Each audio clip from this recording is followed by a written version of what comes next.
RTI Live News. Ask for right. Suryapet జిల్లా గరడేపల్లి మండలం రాయనగూడెం ప్రాథమిక వ్యవసాయ సహకార పరపతి సంఘంలో తెలంగాణ రాష్ట్ర ప్రభుత్వం రైతు భరోసా అమలుపై సంఘం సభ్యుల అభిప్రాయ సేకరణ. ఈ కార్యక్రమంలో అగ్రికల్చర్ ఏవో స్వర్ణ, ఏఈఓ గోపి, రాయనగూడెం ప్రాథమిక వ్యవసాయ సహకార సంఘం చైర్మన్ జుట్టుకొండ సత్యనారాయణ, సంఘం డైరెక్టర్లు, రైతులు పాల్గొన్నారు. పరిమితి విధించి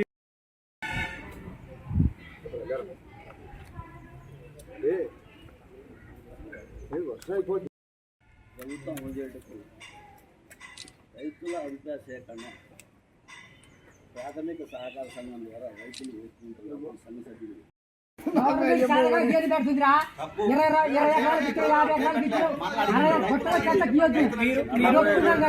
అభిప్రాయాలు చెప్పండి. ప్రభుత్వం 2 ఎకరాల రైతులకి, 2 ఎకరాల రైతులకి, 3 ఎకరాల రైతులకి, దాదాపు 1000 ఎకరాల రైతులకు కూడా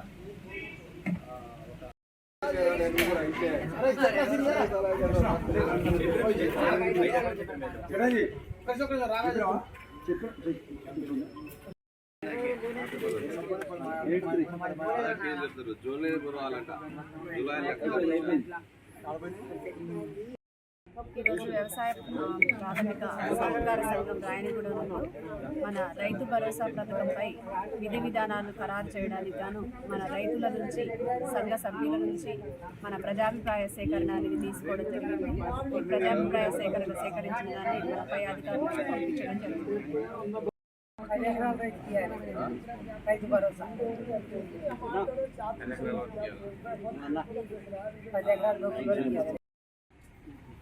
ప్రభుత్వ నిర్ణయానుసారం ఈరోజు రాయనగూడెం పరపతి సంఘంలో రైతు భరోసాపై అభిప్రాయ సేకరణ చేయడం జరిగినది. ఇందులో రైతులు రైతు భరోసా పథకాన్ని 10 ఎకరాల వరకు పరిమితి విధించి అందరికీ సకాలంలో అందించాలని కోరుకుంటున్నాము. దాని తర్వాత ఈ రాళ్ళు రప్పలు, రియల్ ఎస్టేట్ వెంచర్లు, రాళ్ళు రప్పలకు అటువంటి వాటికి ప్రజాధనాన్ని దుర్వినియోగం చేయొద్దని ప్రభుత్వానికి మా తరఫున విజ్ఞప్తి. ఈరోజు రేవంత్ రెడ్డి గారి ప్రభుత్వ ఆదేశానుసారం రైతు భరోసాపై అభిప్రాయ సేకరణ కోసం రాయనగూడెం పిఎస్సిఎస్ పరిధిలో రైతు భరోసా సమావేశం ఏర్పాటు చేయడం జరిగింది.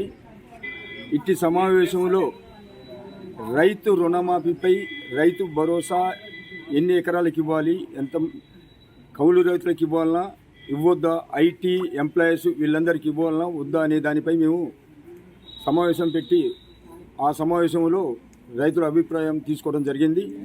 ఈ అభిప్రాయాన్ని ప్రభుత్వానికి పంపిన పిదప రైతుల రుణమాఫీ ఏ విధంగా చేయాలనేది, రైతు భరోసా ఏ విధంగా ఇవ్వాలనేది గత ఎన్నికల్లో కాంగ్రెస్ పార్టీ ఇచ్చిన హామీ మేరకు ఆగస్టు 15 లోపు ఈ రుణమాఫీ కానీ, రైతు భరోసా కానీ అర్హులన్న అందరి రైతులకు ఇవ్వడం జరుగుతుంది.